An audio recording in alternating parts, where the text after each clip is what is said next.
Where we're at is that we're planning to have a fight on Saturday night.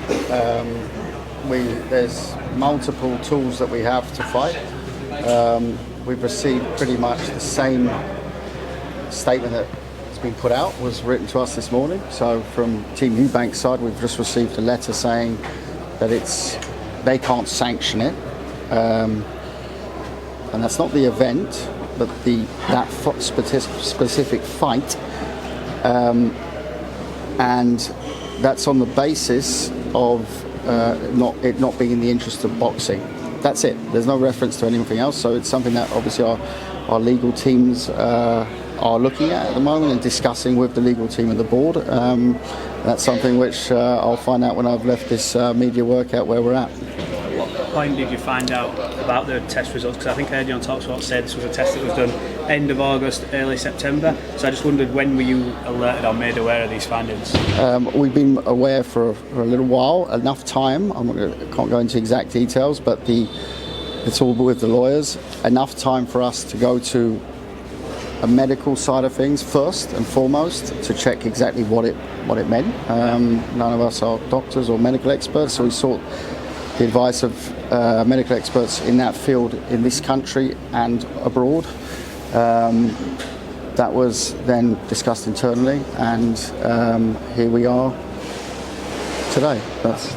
How long have you been advised on how long it would take to obtain a B sample if we got these results a few weeks ago or some time ago? That's a question for Team Benn. For us, it's we can only go until this morning. We can only go with the British board stuff, and that is based solely on UCAD. Now, there's a lot of priors on that. There's a lot of precedents on that, and the UCAD tests have been negative. Juniors, obviously, but also Benn's. So this refers to a test which was done by VADA, which was actually signed up for on a voluntary basis. The tests after that from VADA were also negative. Ultimately, we don't look at that. We look at simply there was a positive test. Yeah. That's for us what we sent to our medical experts, and that's why we're still here today. You said that Conor and Chris have had a conversation and they've spoke this morning. Chris Eubank said that he hasn't spoken to Conor at all. What is the latest on that? I saw that quote, but that's a bit cheeky because he said they haven't spoken since it's broken. They spoke let's say before that, about this, but not this morning.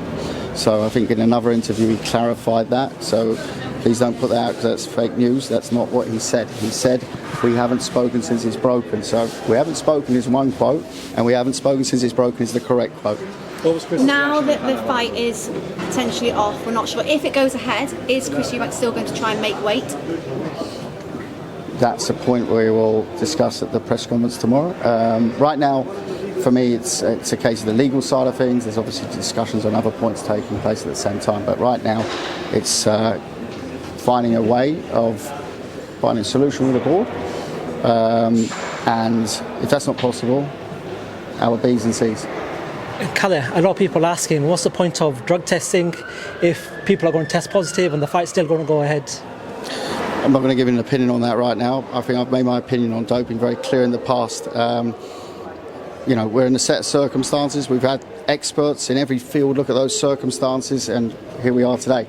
The ultimate decision from our side is not taken by the experts, not taken by myself, it's taken by Chris. And the safety of the fighters, how much does that come into play when you're looking at keeping the fights on? No, absolutely. That's why we take the highest medical opinions on it and look at actually what the findings are and what the tests are. And that's really all I can say on that. Kalle, mentioning kind of the safety of a fighters, obviously there's been a strong reaction online. When you look at kind of Eubank Senior's concerns in the build-up to this over the weight, and when you look at Eubank Senior and Watson, what happened there, Ben McClellan, obviously some travesties and tragedies in those fights, does that not kind of put a bad mark on the sport? I'm here to discuss the sport today, on what we're trying to put on this weekend. I don't want to talk about the past, I want to talk about the facts right now, because that's why I'm standing here, to give you the facts. That's all I can talk about right now, is the facts of what is right now. So if So you're looking at the fight for this weekend. Are there any kind of provisions in place, say if Eubank can't fight Benn, is there anybody else who's being looked at as maybe a step-in and a replacement opponent? No, absolutely not. Kalle, what's Eubank's mood right now? Is he feeling still confident the fight's gone ahead, and also is he quite annoyed? What's the mood in the camp? Look, I obviously haven't been with Chris this morning. I've been in a boardroom full of lawyers. I've seen as much of him as you've seen of him.